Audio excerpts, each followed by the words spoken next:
I just want to find 11,780 votes. The Fulton County Grand Jury investigation of Donald Trump. What proves fact A, fact B, and fact C? If we can do that, I'm going to bring an indictment. I'm Bill Rankin. I'm Tamar Hallerman. Join us for Season 9 of Breakdown from the Atlanta Journal-Constitution. Listen now, and please follow us on Apple, Spotify, or wherever you get your podcasts.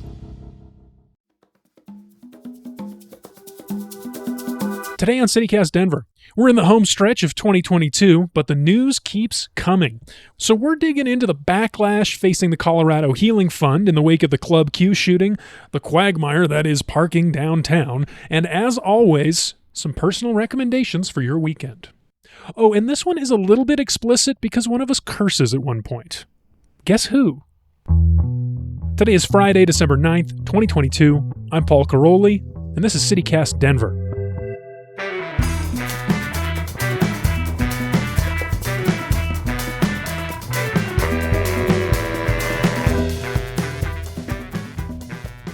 Welcome back to CityCast Denver, the show about the future home of the 2023 USA Curling Championships. Is that a Canadian thing, Paul? Am I on the right podcast? You sure are. You're in the Paul zone. Are you not excited about that, Bree? You know, it's tournaments? interesting. We have like a curling center here, like where people practice, right? Like Olympic level curling. Sure, yeah. I've driven by it on my way to Golden, maybe. Literally, that's all I know. Canadians are everywhere, Bree. They're here. They're among us. You are among us, Paul. So Bree is here. Bree, our regular host. Hi, Paul. And we have a great returning guest this week. She was the host of Colorado Public Radio's Weed podcast, On Something. Anne-Marie Awad, welcome to the show. Thanks for having me. Anne-Marie, should we go to the curling championships? What do you think? I mean, if only to explain to me how it works one more time. Yeah, it's like either... So every curling You gotta thing make starts- it real clean so it can slide. I don't understand. They're just cleaning the floor? It's about friction, reducing friction with the stone. It's fun. Curling is really fun. Bree's face. There are people listening right now who are like, yeah, curling, yeah. Oh my God, You and finally. 5 other Canadians, or maybe Midwesterners, is my other guess. Are you Canadian? I'm half Canadian. Oh, yeah. are you kidding me? I love to make fun of Paul for being Canadian all the time. I'm from Western New York, so I'm like an hour away from being Canadian. Close. Yeah. Close enough. Is there something about Colorado and Canada? Because, you know, I always think about the South Park depiction of Canadians. I was thinking about that too. Half-heads. I'm sure everyone has that in their mind right now. We must stop dirty language from getting to our children's ears. We must go fight the source of it. But what is the source? Oh, that's easy. Hey, Canada! Hey, Canada! For the beating. I hate South Park. I don't know what you're talking Really? about. Yeah. Oh, Wow. Please don't put that on the podcast. People are going to come to my house. Yes. Okay, we should move on. So it's Friday. We're rounding up the news of the week. And the big story this week was a major development connected to the Club Q shooting, which was now 3 weeks ago in Colorado Springs. And so I'm talking specifically about a controversy around the Colorado Healing Fund, which was a nonprofit established in 2018 to provide emergency relief to victims and loved ones after a mass tragedy like the shooting at Club Q. But Bree, can you explain what people are so upset about around the Healing Fund this week? As far as I understand, I think part of it was the amount of money that they take to operate the Healing Fund, which is 10%, which I think you and I did some research, and that's pretty normal. Yeah. Low even. It's low. For nonprofits. I've seen different numbers thrown around, but it seems like about 20%, 30% is average overhead for a nonprofit.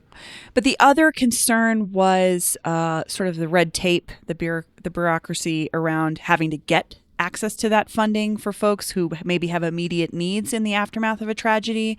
But I think, too, a piece of it is just like the way that the organization is chartered. They can only give money to other nonprofits. Is that right? Yes. Yeah. And so it's not a direct access where in the aftermath of something like this, maybe somebody lost the person in their life who was their the main caretaker in their life. So there maybe are children involved. There's maybe a mortgage that needs to be paid, or even more immediately, someone just needs money in that moment to survive and they don't have access to it because they're not a nonprofit. Yeah. Yeah, and I think also like just working in nonprofits for a long time, it's like each of those nonprofits is going to take an administrative slice, as we mentioned, and then you're taking all of these donations, and it's harder to sort of track how it gets to people, I think, is maybe some of the concern as well. And I think what's interesting too is this being an act of violence against the queer community, which already has such a strong and deep mutual aid tradition. It makes total sense for some of these people to come out and say, that doesn't make any sense, like this is an emergency now. People need this money now, and they don't need to be asked a lot of questions about what they're going to use it for or how they're going to, the same question again. Yeah, I saw that there was someone pointed out, I think it was in an article for CPR, a critic of the Healing Fund. They said that victims had to like show need, like show some means testing. Yeah, means testing. So show like a bank statement or something to show how much need they had for funds, because the Healing Fund was trying to distribute based on it. Just I mean, once you get into those details, like that's pretty uncomfortable stuff. I don't think anyone's going to be satisfied at that level. Yeah, and on that note about that criticism, I saw some folks on Twitter talking about re-victimizing people who've already been victims by forcing them to prove something like that. Like prove the need. How close were you to the victims or the shooting? Yeah, and sometimes, especially, I think you make a good point, Anne-Marie, when we're talking about the queer community, folks' familial ties and community, what family means to them is often not on paper. Exactly. That's a very fraught thing in the queer community. Like that's just not always cut and dry. Like, you don't have the genealogical proof that this person was your family member, but they may have been your partner. They may have been your main caretaker. Yeah. And I don't know. I think that it puts into question a lot of like, what does family mean? Mm-hmm. Yeah. So Anne-Marie, you brought up a term that I don't know if our audience is all going to be familiar with. I wasn't until recently. Mutual aid. Yes. Can you explain what that is? Mutual aid is people giving money to other people. It's as simple as that. Mm-hmm. There is not a nonprofit structure that's sort of acting like the middleman in this case. So I can give you an example of one that mutual aid organization that I just joined. And I'm going to do my first volunteer shift with them tomorrow. Hey, there you go. Which is Denver Community Fridges. And so this is a network of people. There is not a hierarchy. It is a large group of people in the Denver metro working together to ensure that folks have access to free food.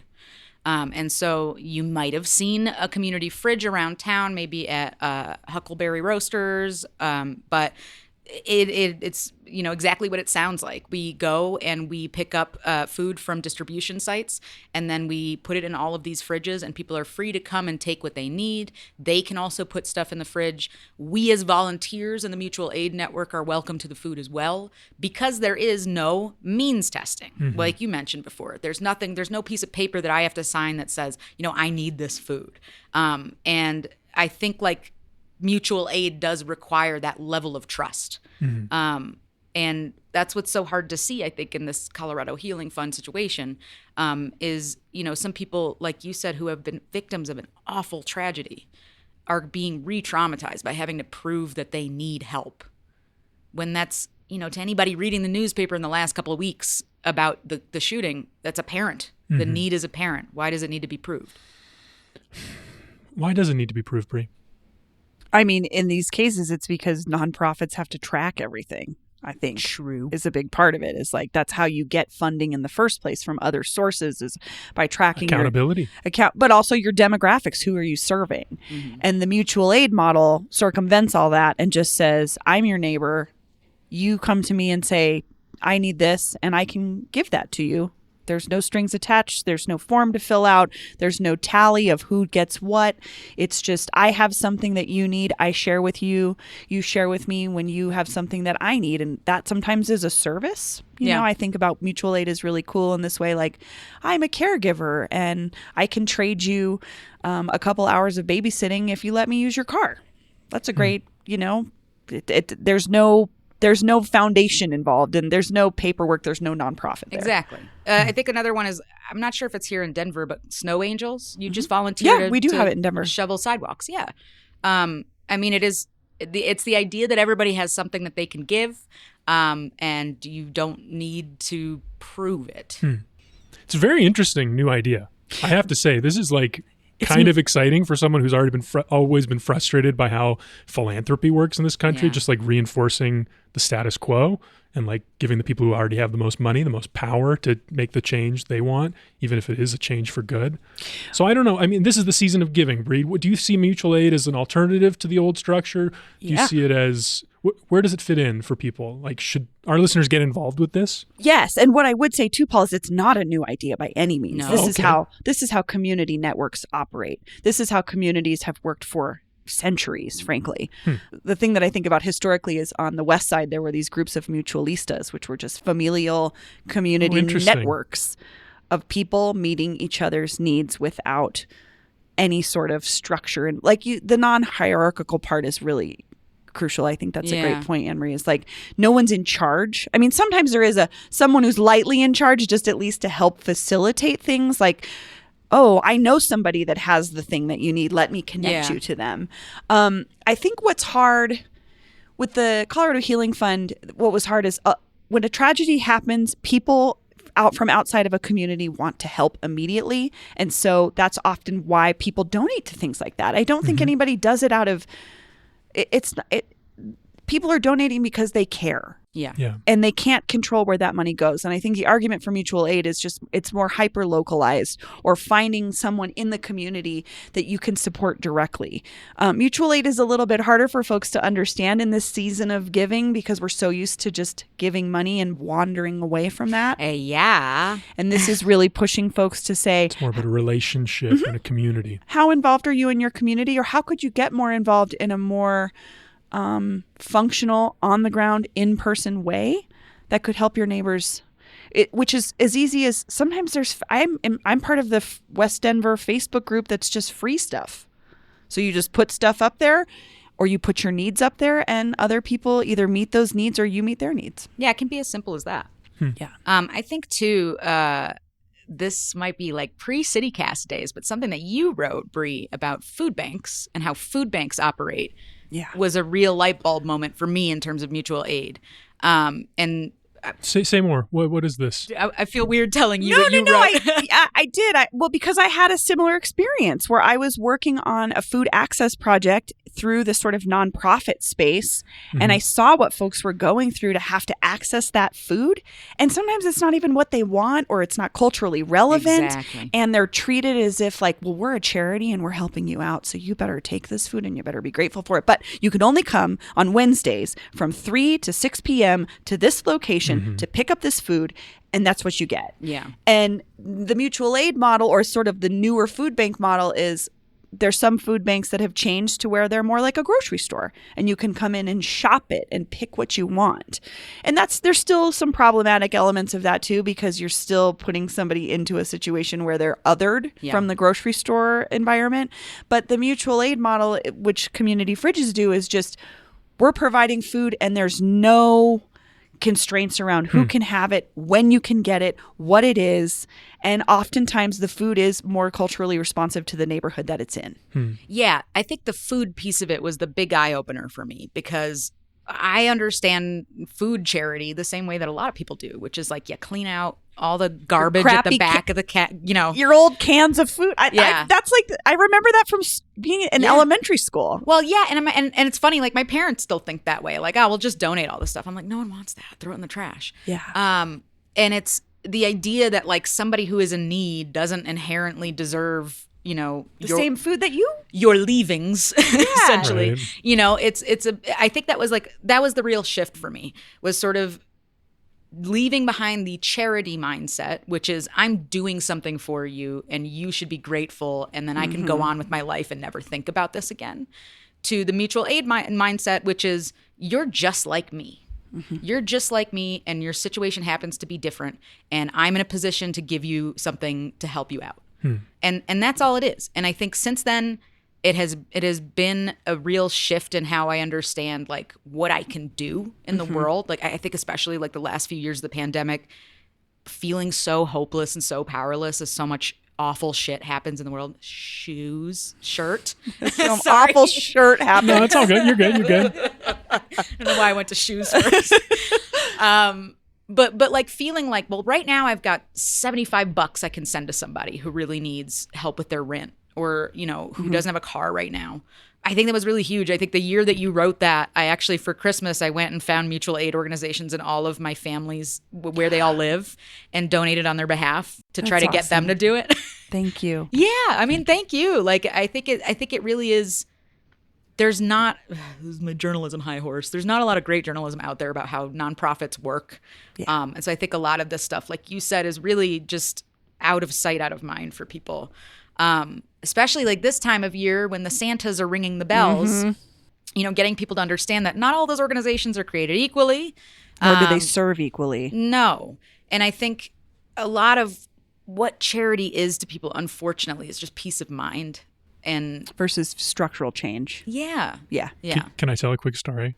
Yes. Bree, tell me if I've told this before, but I worked for a summer at a food bank, and I have this very distinct memory of being tasked with going out to the warehouse and taking the pallet full of rotten watermelons and shoveling them into a dumpster. Because what would happen is local grocery stores would take produce that is almost expired and then go and donate it to the food bank, which had no facilities to store this stuff. Of course, they were moving into a bigger space. I'm not trying to blame them. They knew that they had more than they could handle. But they would do this. These stores would donate these massive amounts of almost rotten produce, knowing it would go bad in the food bank. But for them, it's like tax write-off. Yeah. Yeah. It's just when you scale, there are these inefficiencies with this model. So I'm just pulling up a couple ideas for folks to, because I love the Denver Community Fridges is a great place to start. Yeah. DenverCommunityFridges.com. If you don't want to volunteer, you can just give them money. Oh, yeah. They also just have a support fund for people who need any kind of help. Yeah. Not food related. So I think, yeah. And then also, like you were saying, like someone needs help paying their rent. Rocky Mountain Mutual Aid Network. You can tap right into that. You can I donate, I don't know, $20 a month or something. And that fund exists for folks to pop in and say, I need my water bill paid. And they just give them the money. The other place I've learned so much about this from is Denver Food Rescue. Check out Denver Food Rescue. Something I've learned about the larger food banks from my friends at Denver Food Rescue is a lot of times those larger food banks will be like, here's a pallet of Doritos. And they're like, we don't want to serve our community Doritos. Like, it's not to get into like the class issues and all these things around what is good food and bad food, but people want the same access to the same food that everybody else is buying at the grocery store, and they want something maybe that's healthier, and they don't want to distribute that. Like, you know what I mean? Like, so Denver Food Rescue is just another great place to start. You can donate there. You can also volunteer there. So if you're like on the edge of this, like I want to help, but I don't understand, those are some great places to start. So I want to say a couple of words in defense of the Colorado Healing Fund. I spoke with the executive director, Jordan Finnegan, yesterday on the phone. She's had a hard week. I bet. She's had a really hard week. I bet. I mean, this is a job where you're very close to trauma. It's like designed to address these mass shooting events. And it's just her, right? And it's just her, one employee. I mean, they have a board, all volunteer board. I didn't realize this, but Frank DeAngelis, the principal from Columbine High School, he's on the board. A lot of people who have been connected with these in the past are on this board who work on this issue. So it's not like some like shadowy bureaucrats. It's all people with personal experience. And I think they're doing their best. And one thing they did do this week, they announced earlier this week actually that they're not collecting that 10% overhead for the donations from the Club Q shooting anymore. Jordan said they got some anonymous donors to step in and take care of that. So everybody who donated, that money is all going to victims and loved ones and people who need it. But one other thing about Jordan and her feelings this week, I asked her why she thought this had become such a flashpoint, because I didn't really understand it. You know, it's all people trying to do their best from my perspective. And she said, with money comes conflict. Whoever collects the money will be the lightning rod. We try to mitigate that and we try to collaborate with people, but it's inevitable. Yeah, and I think that I'm glad that you brought up her voice, because I don't think this is about demonizing organizations as much as looking at the structural things that don't work in the nonprofit world, especially when it comes to tragedy, immediate need, things like this. Like, they're just not built, that organization is just not built to do what maybe we're realizing would be best. But it's not because people that run it or work there are necessarily bad people by any means. I know wonderful people that work for nonprofits. They have different advantages that mutual aid networks can't do. they offer something else. They have this $1 million seed money from the Attorney General. That's how the fund got started. So they can react immediately in large quantities. Yeah. And then donations will replenish that fund. Sure. So that is something that not, they can do things that other people can't. I think it's like anything else. There's multiple access points. There's multiple ways to go at a problem or go at an issue. I think also like maybe a piece of this too is just the volume of these kinds of tragedies. Yeah. And perhaps a feeling that, with the frequency of all of this, that maybe this isn't the only way for us to deal with this. Mm-hmm. Like it's a both and situation, I think, because I don't know how this changes, unfortunately. Yeah. But I mean, Colorado in particular, we've been ground zero for so many of these awful massacres at this point. And so I think in a way it makes sense that we feel some frustration about, how can we help these people quicker and more effectively? Mm-hmm. I think that part of the debate is in some way encouraging.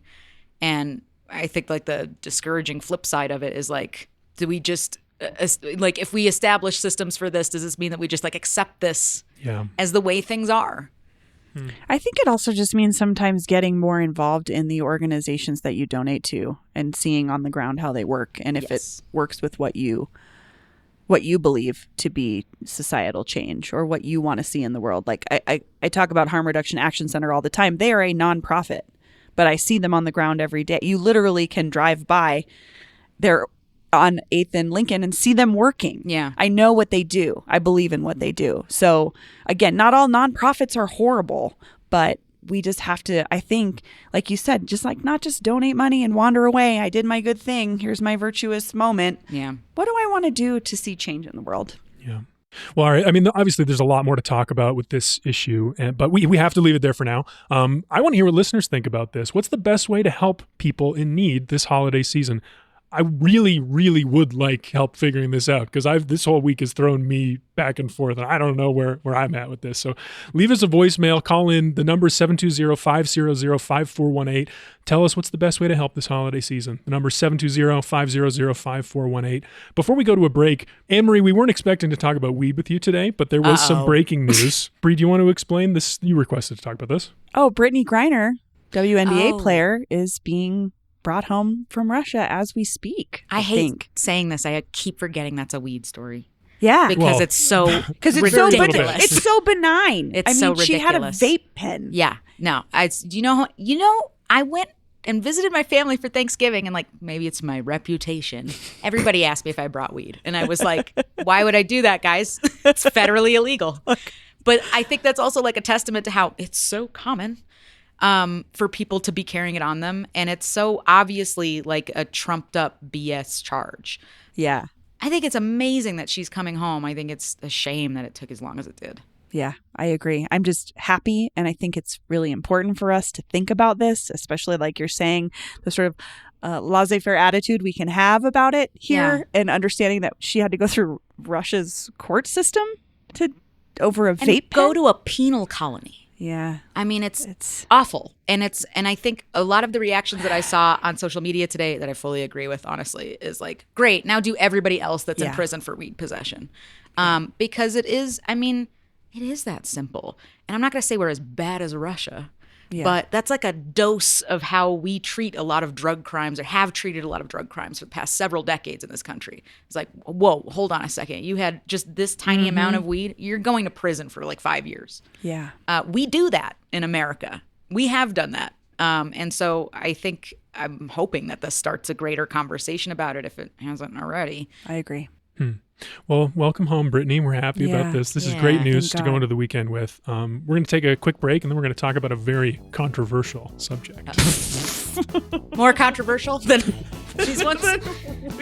Weed in Russia? Is this about curling again? Is this about this mug I found? Cats Forever. That's a good one. Boys Whatever. Found this at the Westwood offices. Shout out to whoever this is. It might come home with me. This episode is brought to you by the How to Buy a Home podcast. Because for the first time in 5 years, there's a house in my neighborhood for sale for $300,000. That's nuts. And that's just a sneak preview of 2023, which could be the year of the first-time homebuyer. A lot of people are predicting a recession, and that could mean buyers have more power, less cutthroat competition, and more homes on the market that could get more affordable. If you haven't listened to the How to Buy a Home podcast, now is the perfect time. Host David Sidoni is an industry expert who has helped thousands of people just like you all over North America buy their first homes. Since 2005, David has been the undisputed first-time homebuyer authority. His How to Buy a Home podcast has helped so many listeners close on houses they thought were impossible, even as things went nuts in the past couple of years. Start planning this holiday season at howtobuyahome.com and make this the last year you rent. Find How to Buy a Home on YouTube and wherever you listen to podcasts. And we're back with a listener question about a very controversial topic, parking. It comes to us from a listener, Eric S. He writes, "One of my frustrations is the lack of parking in central Denver, specifically around Civic Center and the Central Library. I understand this is a bit of a grumpy old man rant, but I think it's absolutely ridiculous that there are so few metered spots in the area. I went to the library last Sunday with my son, and the only metered parking in the area was 20-ish spots on the east side of Broadway, across from the library. All the spots on the west side of Broadway, the north side of the library, and the east side of Bannock were covered with red no parking bags. WTF? You have this huge Christmas display." I assume he's talking about the Chris Kindle Market and the Civic... City and County lights. building. Yeah. People are coming from all over the metro to enjoy it, and there's no way for them to park. 2 weeks ago, we tried going as a family, and after circling for 15 minutes and not finding parking, we gave up and went home. Have you ever done that, Bree? Have you ever given up? Absolutely. Oh, yeah. Gone home? Totally. Both of you? Oh, Yeah. for sure. I'm going to tell on myself here for a second. I'm infamous for complaining that I don't go places in Denver because it's hard to get places, it's hard to park. No. Oh, no. I'm kind of a hermit. Okay. All right. Bree, what do you think? Is there enough parking around the library downtown? I'm feeling constrained by the fact that we have like 10 transit freak listeners that love to We're hate. passionate people. They are We're passionate passionately people. against me being honest about the fact that people here love to drive. I don't know what to tell you guys. Like, Yeah. I don't think I agree. I would love to see a cultural shift in that. I know that it will take all of us, but let's be realistic in this moment. Yeah. People still love their cars. Mm-hmm. I don't even want to say this. I want you to edit this all out. This is gone. I'm done. I think you're making a Cut good it. point. I don't want to cut. I want people to hear this. I want to really talk about this. I think you're can't. right. I think we do need to be realistic about how much of a pain it is. Well, and there's- it is driving. It makes people stay away from downtown. And that's a real big problem right now because downtown is pretty desolate. You know, in the evenings, 16th Street Mall, bleak. Well, and my husband has made this point. He'll play a gig at Dazzle. There's like nowhere really close to park as a person who needs to unload his gear into a venue.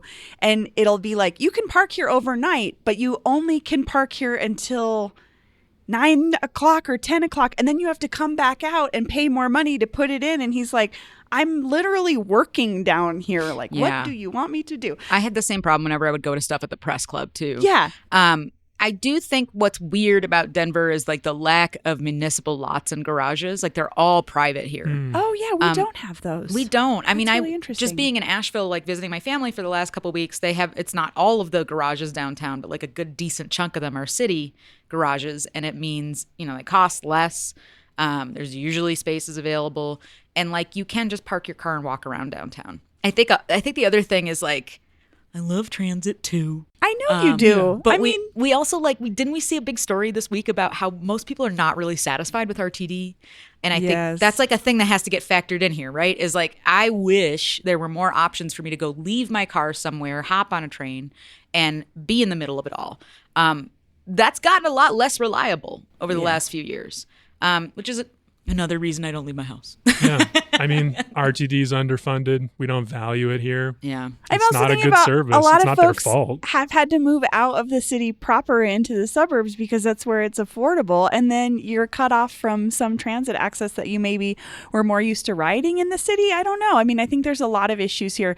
I think the solution is not to just make it impossible to park and expect people to change their behavior. I think that's such a rude way to go about it because the other options, like you're saying, are not that reliable. Yeah. Sometimes I think it's a combination of both. We need to change our behaviors. We also need a better system. And I hear that guy that it's frustrating when you go downtown and all the meters that are there are bagged. You're like, oh, you don't want me to be here. Okay, that's cool. That I has guess I'll go happened a somewhere lot else. more recently. Is I that agree. just me? Because like Civic Center Park was like cut off for so long. I think that's like a big chunk of it too. There's a lot of weird things we're doing as a city in the name of homelessness prevention. Yeah. And I'm sure the parking spaces are suffering for part of that too. It's the same way, like, I don't know if you've noticed on our side of town, a lot of stores took away their shopping carts. It's just these silly little things that we do because we're adapting to a big problem that has a big complicated solution. Instead of facing our big problem. That's for sure. Gosh. Yeah. Oof. There are like so many big problems connected to this parking issue. And like, I know. I always come back to the fact that like the answer is revolution, just like a total change in thinking and approach to life in the city. And that's an even harder question. I think people would be more amenable to these changes if their other needs were being met. Yes. Like, sorry, if I'm paying $2,600 a month in rent, I feel less inclined to be the guy that is like trying to figure out how to take the bus. Like, give me a break. Give someone a break. Anne-Marie, you talked about all the weird things Denver's doing around parking lately. It occurred to me when this listener wrote in that we're coming up on the 1-year anniversary of the city of Denver increasing parking meter rates downtown from $1 to $2, which was an effort to reduce greenhouse gas emissions. That seems to be going like so well. You're killing it. You're killing it. We want fewer people to commute by car. What if there was a global pandemic? Well, I think the thing that's a little frustrating in this area is that, especially in the last year, we have seen that incentives work to change people's behavior. The big one being this e-bike rebate. Yeah, program. great point. We're a leader in that nationally. Yes, and we're talking about, we've gotten all these cars off the road. We've gotten X number of e-bikes on the road. You can't get a rebate anymore, but I'm not mad about that or anything. But they're going to do it again. They'll bring it back. But like, people changed their behaviors and got an e-bike because there was an incentive. Right now, there's not an incentive for you to not drive your car. There's not an incentive for you to not have a giant ass car in a city. This is my hill to die on. I don't have to get into it unless you want me to. Can you do a little bit? We do live in the neighborhood of giant trucks, Truly. too. I was almost run off the road by one with the license plate that said, "Was up." The other day. But no, I mean, it's a multifaceted problem. That person has a lot of problems. It's a multifaceted problem, and I hear this listeners' complaints. It is hard. You want to stop by the library. You want to go into the Denver Art Museum. If it's not easier to park, then you probably won't go. Does that mean that we should create more parking? I don't know. I guess. I don't know what the solution is otherwise. Also, like you said, there's this new report that says maybe people aren't super happy with RTD. I got to say, they have one of the biggest PR problems of any entity in this state.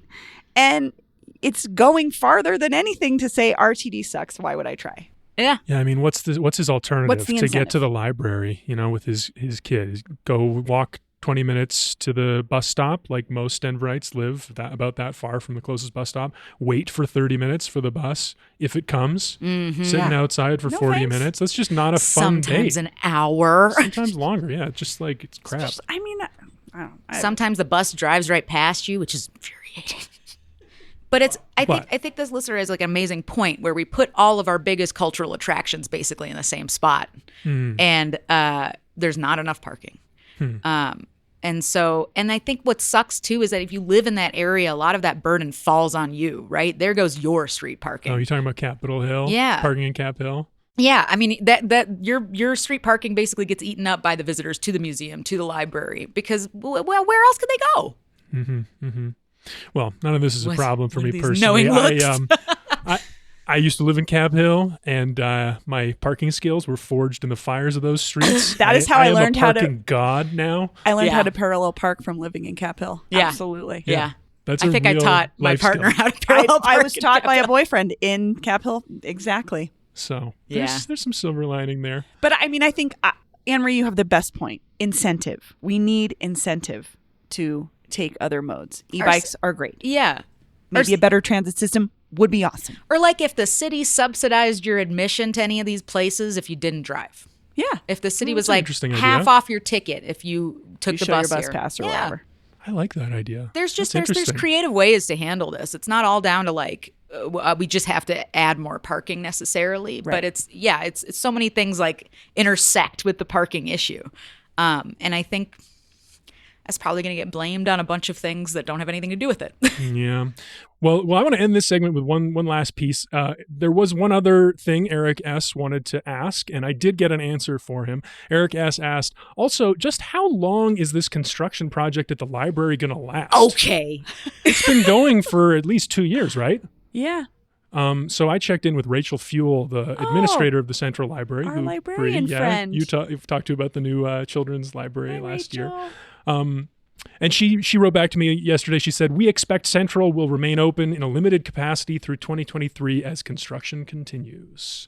So nebulous. No specific dates, but it's going to be beautiful when it reopens. Yeah, it's such a great library She already. told me some good things, and love that building. Western History Stunner. Collection is still closed, right?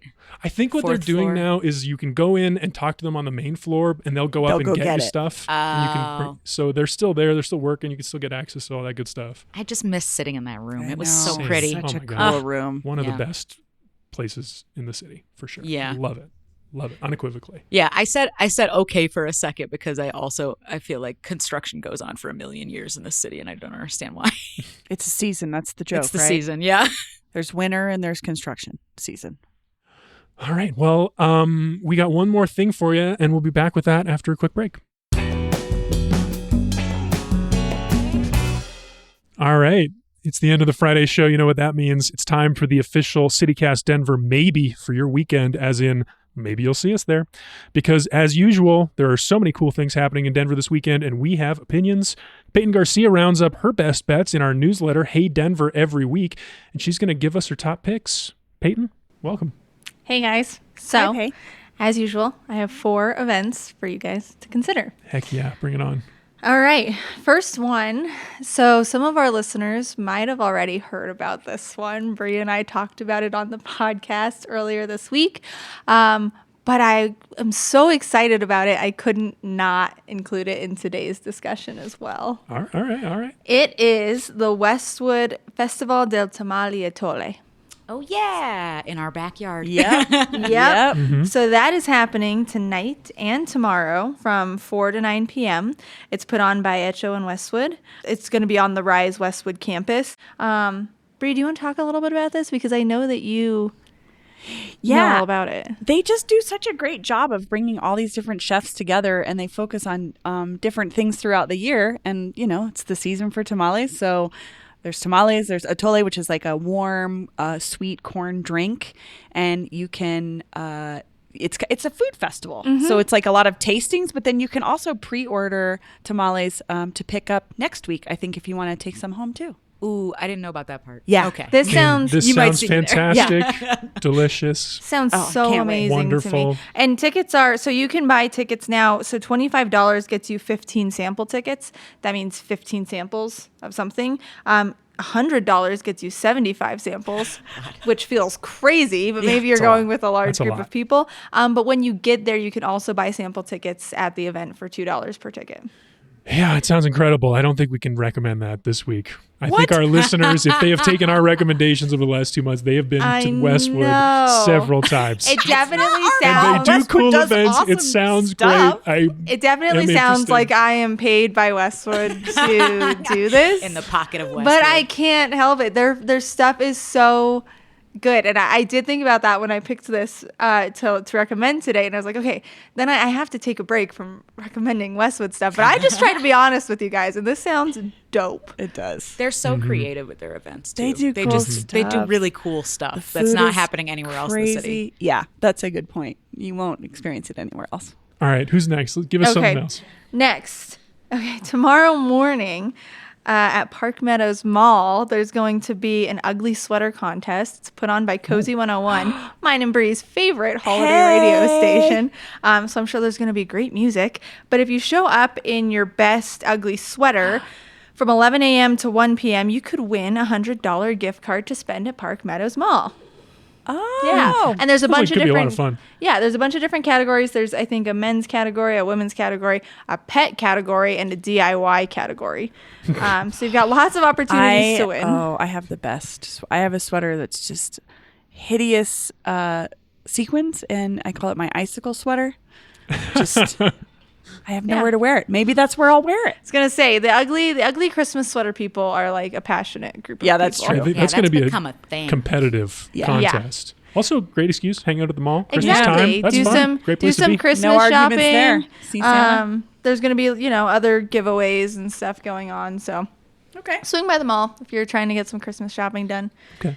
Hit us with the next one, Peyton. All right, next up, tomorrow night, 4:30 p.m. at Grounds for Dismissal Coffee. Have you guys heard of this coffee shop? No. Never. It's in the Hampton neighborhood, like right on the edge of Aurora. Okay. I had never heard of it either, but they're doing a movie night, a Christmas movie night, and it's free to go, and they're playing on 3 different projectors in different areas of the coffee shop. They're playing 3 different movies. One is Elf, one is Grinch, and one is the original Rudolph the Red-Nosed Reindeer when he's all like fuzzy The claymation? claymation. Which Grinch? Carrie? What's that? Jim Jim Carrey. Carrey? Yes. Or the Yes. animation? That- questions. yes. No, that is an important question. It's the Jim Carrey Grinch. Okay. Okay with Carrie Grinch. But what Yeah. I love is it is free for the whole family to go, and you can bring blankets and snacks and whatever you want. But they're selling $30 tickets, which gets you a DIY s'mores board. And that board makes 10 s'mores Oh, fun. and gets you 2 bottomless hot cocos. That's a good deal. Yeah. Yes. And I looked up their A s'mores board. yeah. That's fun. I looked up the photos on their Facebook, and these boards look dynamite. That's a great I think idea. that's a good call. Okay. So You you might really find want me to in get the elf cozy. room. That's the one. Yeah, that's really the one I want to see That's too. where I would go to is Elf. But yeah, that one sounds really fun. So if you want to drive out to Aurora, get all Tis the cozy with a season. Christmas movie. Love it. All Okay, right, and last our one? last one is going to take place on Sunday at the Aurora Sports Park. It is the 37th annual Children's Hospital Toy Drive. Do you guys know much about this? No, never heard of it. I hadn't either, but it's put on by Mile High Harley Davidson, and you start out at the Aurora Sports Park, but I guess all of these motorcyclists, and now, I mean, it started out with people on motorcycles, but now they do cars and trucks and whatever kind of vehicle you want. But I looked up photos, and they deck out their vehicles Harleys? and their Harleys in Christmas stuff. And I think Santa, people dress up as Santa. And anyways, it's a big motor vehicle parade from the Aurora Sports Park to Children's Hospital, and then I think a couple other hospitals too. Huh. It's free to participate. That's cool. All you need to do is bring a toy to donate. Oh, a that's new, really unopened, unwrapped toy. What a neat and thing that happened. Yeah. 37 years? 37 years they've been I can't doing believe I this. didn't know about this either. I What a didn't great know about idea. this. And it looks like in past years, you could go into the hospital and see the kids with their toys and stuff. Unfortunately, with COVID and flu, and you can't do that anymore. It's more of a drop-off Right. situation, but still really fun. A way to give back, a fun thing to do. You meet at 8 a.m. to get lined up and staged. Mm-hmm. They leave Aurora Sports Park at 10 a.m. And then from noon to 4 at Mile High Harley Davidson, there's an after party. Oh, that's Terrific. awesome. Terrific. This is a tough one. This is a tough pick. I know. We got Festival de Tamale y Atole at Westwood, which we can't make. Ugly sweater contest at Park Meadows Mall. I don't know. I'm sorry. Xmas movie night at Grounds for Dismissal Coffee, 37th annual Children's Hospital, Harley Davidson procession. I'm feeling the Grounds for Dismissal Coffee. Yeah, if we're not Before the allowed mall, to pick, maybe. Is in my head. Yeah, if we're not Yeah. allowed to pick Westwood, which is probably where I'll be. The would s'mores be board mine. sounds totally. I agree. equally good. All right, there you have it. The official CityCast maybe for your weekend, the s'mores board. The elf room specifically. Yeah, I'm an elf person. But there's way more where that came from. Peyton's got plenty more recommendations in our newsletter, Hey Denver, which you can subscribe to right now by texting Denver to 66866. Peyton, Anne-Marie, Bree, thanks so much for joining me today. This was fun. Thanks for having me. Thanks. Thanks.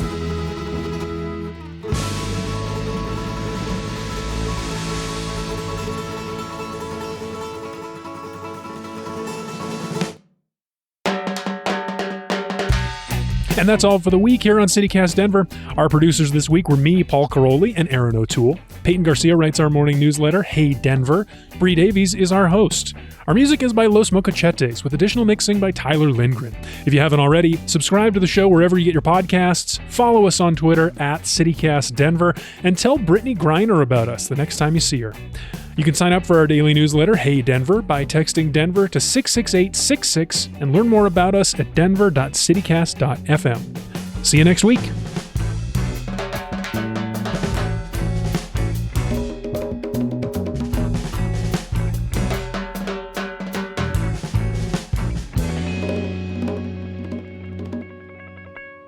I have squirrels like scatter trash in my backyard all the time too. I don't know what could be done about that in our neighborhood though, because it's West Side squirrels are just West Side squirrels insane. West Side squirrels were there before any of us were there, and will be there after all of us are gone.